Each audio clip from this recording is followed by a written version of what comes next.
네, 여러분 안녕하세요. 교잘할 교할못 한나입니다. 요즘 신도시 개발과 함께 많이 듣는 단어가 교통영향평가인데요. 교통영향평가, 이전에도 많이 들어보셨죠? 그런데 오늘 더 자세히 알아보도록 하겠습니다. 이 시간 도움 주실 교잘할 두 분 모실게요. 진성의 김진환 기술사님. 안녕하세요. 내일 ENC 이경아 기술사님. 네, 안녕하세요. 네, 반갑습니다. 안녕하세요. 네. 반갑습니다. 두 분과 함께 오늘 분위기가 굉장히 좋은데 두 분 평소에 잘 아시는 사이신가요? 아, 예. 저는 이경영 기술사님 잘 알고 있고요. 네. 저 나름대로는 되게 친하다고 생각합니다. 기술사님은요? 네. 아닌 것 같은데요, 저쪽은. 일단 넘어가시죠. 네, 빨리 넘어가도록 네. 하겠습니다. 네, 교통영향평가 전문적인 용어 같은데 먼저 교통영향평가에 대해서 정리가 좀 필요할 것 같아요. 네, 기술사님이 네. 정리해 주실까요? 네. 교통영향 평가란 사업의 시행에 따라서 발생하는 교통량과 교통 흐름의 변화, 그리고 교통 안전에 미치는 영향을 조사, 예측, 평가하고 그와 관련된 각종 문제점을 최소화하는 개선 방안을 마련하는 제도를 말합니다. 네, 그렇군요. 그렇다면 언제부터 시작이 됐나요? 예, 교통영향평가 제도는요, 1986년 12월 31일 모법인 도시교통정비촉진법이 제정되었고요. 그 이듬해인 1987년 7월에 교통영향평가 제도가 본격적으로 시행됐습니다. 네.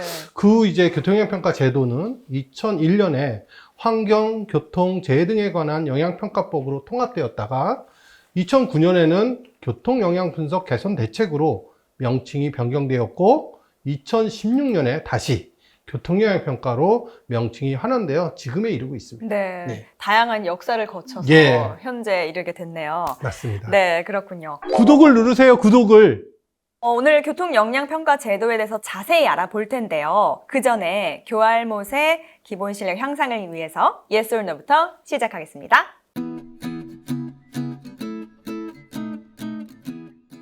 첫 번째 퀴즈 드리겠습니다. 교통기술사만 교통영향평가를 대행할 수 있다. 쉬운 것 같은데요. 교통영향평가라고 하면 당연히 교통기술사가 해야 되지 않을까라는 생각이 드는데요. 그래서 저는 yes 가겠습니다. 네, 정답은요? 아쉽지만 노입니다. 네. 혼났어요. 네, 설명해 주세요. 네, 물론 네. 이제 교통기술사인 경우에 교통영향평가를 대행할 수는 있습니다. 그러나 이제 교통영향평가를 대행하려면 일정한 자격 조건, 즉 교통기술사 또는 국가가 인정하는 기술자와 이를 수행할 수 있는 최소 인력을 구성해서 국토교통부에 신고한 법인이 교통영향평가를 대행할 수 있습니다. 그렇군요. 그러니까 즉 네. 사람이 아닌 교통 인력을 갖춘 법인이 대행할 수 있다는 얘기죠. 예. 교통기술사는 이제 자격 조건인 조건이 거고요. 되겠죠. 네. 예, 예. 자, 그러면 yes or no 두 번째 문제 나갑니다. 대규모 시설은 모두 교통영향평가를 받아야 한다. 대규모 시설은 모두라는 말이 왠지 함정인 것 같아서 저는 no 가겠습니다. 네, 기술사님 정답은요? 네, 맞습니다. 노가 정답입니다. 네. 대규모 시설이라고 해서 꼭 교통영향평가를 받아야 되는 것은 아닙니다. 네. 교통영향평가 제도는 도시교통정비촉진법에 근거하여 시행되며 이 법에서는 교통영향평가 대상이 되는 시설과 사업에 대해서 규정하고 있는데요. 네. 교통영향평가 대상을 크게 개발사업과 건축물로 구분하고 있으며 각각의 사업마다 교통영향평가를 거쳐야 하는 최소 면적 기준을 규정하고 있습니다. 이는 결국은 같은 규모라 할지라도 교통유발이 많은 시설과 그렇지 않은 시설이 있을 수 있기 때문에 네. 다르게 규정을 하는 것이고요. 네네. 또한 지자체별로도 도로나 교통소통 여건이 서로 다르기 때문에 도로망이 복잡하고 교통정체가 심한 서울시 같은 경우에는 조례를 별도로 제정해서 교통영향평가 대상 기준을 강화 적용하기도 합니다. 상황에 맞춰서 네. 또 이렇게 바뀌어서 또 적용되는 거군요. 네네. 네. 구독 5,000명 가자! 자, 이번에는 세 번째 문제 가겠습니다. 교통영향평가는 심의위원회의 심의를 거쳐 결정한다. 교통영향평가란 교통 문제를 최소화할 수 있는 방안을 강구하는 제도라고 말씀을 하셨으니까 결정해야 하는 기구도 필요하지 않을까 싶습니다. 저는 yes 가겠습니다. 이번엔 맞습니다. 네. 예, 정답입니다. 네. 예.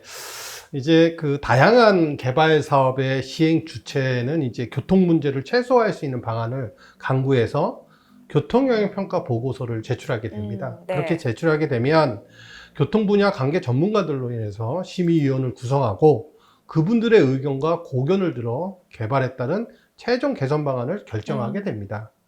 교통이라는 것이 사실은 시민들의 일상생활과 밀접하게 관련되어 있고요. 네. 차량 출입구 문제, 주차장, 보행, 자전거, 대중교통 등 여러 분야를 포괄하고 있기 때문에 다양한 식견과 경험이 있으신 교통 전문가들이 모여서 심도 있는 논의를 통해 최선 또는 차선의 교통 방안을 결정하는 게 맞습니다.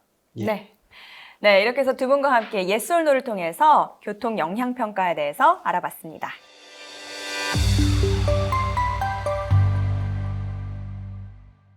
네, 의미와 정보가 담긴 사진을 통해서 이야기 나눠보는 시간입니다. 오늘은 어떤 사진일까요? 함께 만나보시죠. 오, 엄청 대규모 아파트 단지 사진 같은데요. 언뜻 봐도 전과 후 같아요. 교통 영향 평가와 어떤 관련이 있는 사진인가요? 네, 이곳은 송파구에 위치한 헬리오시티 단지입니다. 네. 네, 뉴스 매체를 통해서 아시는 분들도 계실 듯한데 1980년에 지어진 가락시형 아파트를 허물고 재건축한 단지가 되겠습니다. 네. 위의 사진은 말씀하신 것처럼 사업 시행 전에 가락시형 아파트 단지 전경이고 아래 사진은 헬리오시티 단지로 조성된 모습입니다.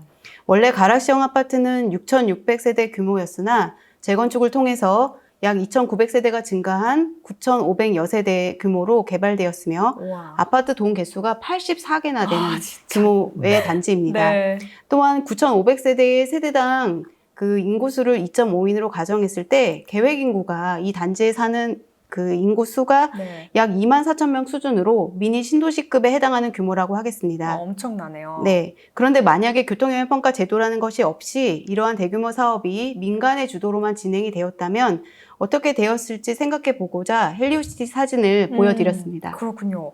이 경우 교통 영향 평가 제도가 어떤 기여를 했나요? 만약에 교통영향평가를 받지 않고 대규모 사업이 개발이 진행되었다면 네. 민간 사업 시행자의 개발 이익이 극대화되는 방향으로 내부 설계가 이루어졌을 것이고 네. 이로 인한 외부 교통 문제는 소극적으로 해결을 함으로써 결과적으로는 정부 예산 지출이 발생하는 결과를 초래했을지도 모릅니다. 네. 그렇지만 교통영향평가 제도를 통해서 많은 전문가와 지자체의 고민과 관심이 투입되어 개발에 따른 교통영향을 최소화했다는 점에서 이 교통영향평가 제도의 의의를 찾을 수 있겠습니다. 네. 이러한 노력으로 헬리오시티의 개선 방안은 크게 6개 분야에 총 56건이며 가장 많은 개선 분야는 교통안전 분야로 17개, 진출입 동선 개선이 15개, 대중교통 개선이 13개 정도 시행되었습니다. 듣기만 해도 굉장히 많은 것들이 시행이 됐는데요. 어떤 결과를 얻을 수 있었나요? 네, 이러한 노력의 결과를 단적으로 볼 수 있는 점이 크게 두 가지인데 첫째는 지상공원부입니다. 헬리오시티는 주차 대수가 무려 12,600대임에도 불구하고 지상부를 모두 공원으로 조성하여 차량과 보행자 간의 상충을 최소화하여 입주민의 안전을 최대한 도모하였습니다. 두 번째는 진출입구 5개소를 중심으로 도로의 기부 체납을 통해서 개발 이후에도 주변 가로에 소통 수준 악화를 최소화한 점입니다. 물론 이 결과가 모두 다 교통영향평가 제도의 덕분이라고 말할 수는 없지만 교통영향평가라는 제도가 교통소통 대책을 수립하고 논의할 수 있는 여건을 법적으로 제공하였기 때문이라고 생각합니다. 네. 그리고 어쨌든 제도를 통해서 이 많은 차량을 수용할 수 있게 되고 또 엄청나게 복잡해질 수 있었던 그런 교통에 대해서도 좀 수월하게 해결할 그렇죠. 수 있었던 거군요. 네. 네, 정말 대단합니다. 아직 안 누르셨나요? 네, 교통 영향 평가에 대해서 알아보고 있는데요. 교통 영향 평가를 수행하는 업체는 어느 정도 되나요? 교통영향 평가를 대행하는 업체는요, 2021년 10월 현재 약 한 300개 정도 업체가 교통영향 평가를 수행하고 있고요. 네. 그러한 대행 업체에서 매년 평균적으로 약 1000여 건의 사업에 대해서 교통영향 평가를 진행하고 있습니다. 그렇군요. 예. 그럼 이런 교통 영향 평가는 어떻게 진행이 되는지 궁금해요. 네, 우선 교통영향평가의 대상에 따라서 직간접적으로 이 개발에 영향이 미치는 범위를 설정하게 됩니다. 범위가 설정되면 교통량, 그다음 보행, 자전거, 대중교통 등 교통수단을 조사하고 그에 따른 교통시설도 같이 조사함으로써 우선적으로는 그 지역이 갖고 있는 교통환경을 파악하게 됩니다. 네. 왜냐하면 결국에는 영향평가를 통해서 제시되는 모든 개선 대책은 이러한 현황에 기반하고 있기 때문입니다. 네. 또한 개발 사업에 따른 교통수요 예측을 통해서 장래 발생할 수 있는 교통 문제에 대해 개선 대책을 수립하고 위원회의 심의를 거쳐서 영향평가가 마무리되고 공사가 끝나면 이제 그 사업지가 준공에 이르게 됩니다. 그렇군요. 그럼 교통 환경의 변화에 따라서 교통 영향 평가에서 새롭게 담아야 될 것이 있을 것 같은데요. 네. 교통 환경이 이제 변화되면서요. 요즘에 많이 하고 있는 개인 교통 수단인 퍼스널 모빌리티와 전기 자동차가 네. 증가가 됩니다. 네. 그런 것들이 증가가 되면 주차장 계획도 변경이 되고요. 그리고 코로나19로 인해서 저도 많이 하고 있는데 택배나 배달 외 그렇죠. 그런 문화가 일상화되면서 네. 보행자와 오토바이 등의 교통안전을 위한 대책들이 교통 환경 변화를 적극적으로 반영해야 하는 그런 사항입니다. 그러한 사항들을 교통영향 평가에서 대책을 강구해야 될 것으로 판단되고요. 또한 장기적으로는 자율주행 차량 아니면 도심항공교통 등 4차 산업의 태동에 따라서 교통 대책 또한 교통영향 평가에서 다뤄져야 될 사항이라고 생각합니다. 네, 저는 처음에 생각했을 때 뭔가 큰 단지가 들어오거나 뭐 쇼핑센터가 들어왔을 때 교통 영향 평가를 하는 거다라고는 생각했지만 이렇게 교통 환경이 변화하는 것에도 다 신경을 쓰셔야 된다는 맞습니다. 거를 또 예. 새롭게 알게 됐습니다. 구독, 좋아요! 네, 오늘 교통 영향 평가에 대해서 두 분과 함께 자세한 이야기를 나눠봤는데요. 다음 시간에도 더 재밌는 이야기 나눠보도록 하겠습니다. 오늘 도움 말씀 주신 두 분 고맙습니다. 네, 감사합니다. 네, 고맙습니다. 네, 여러분 오늘 영상이 마음에 드셨다면 구독, 좋아요. 알림 설정까지 해주세요. 다음 시간에 다시 만나요. 안녕! 안녕.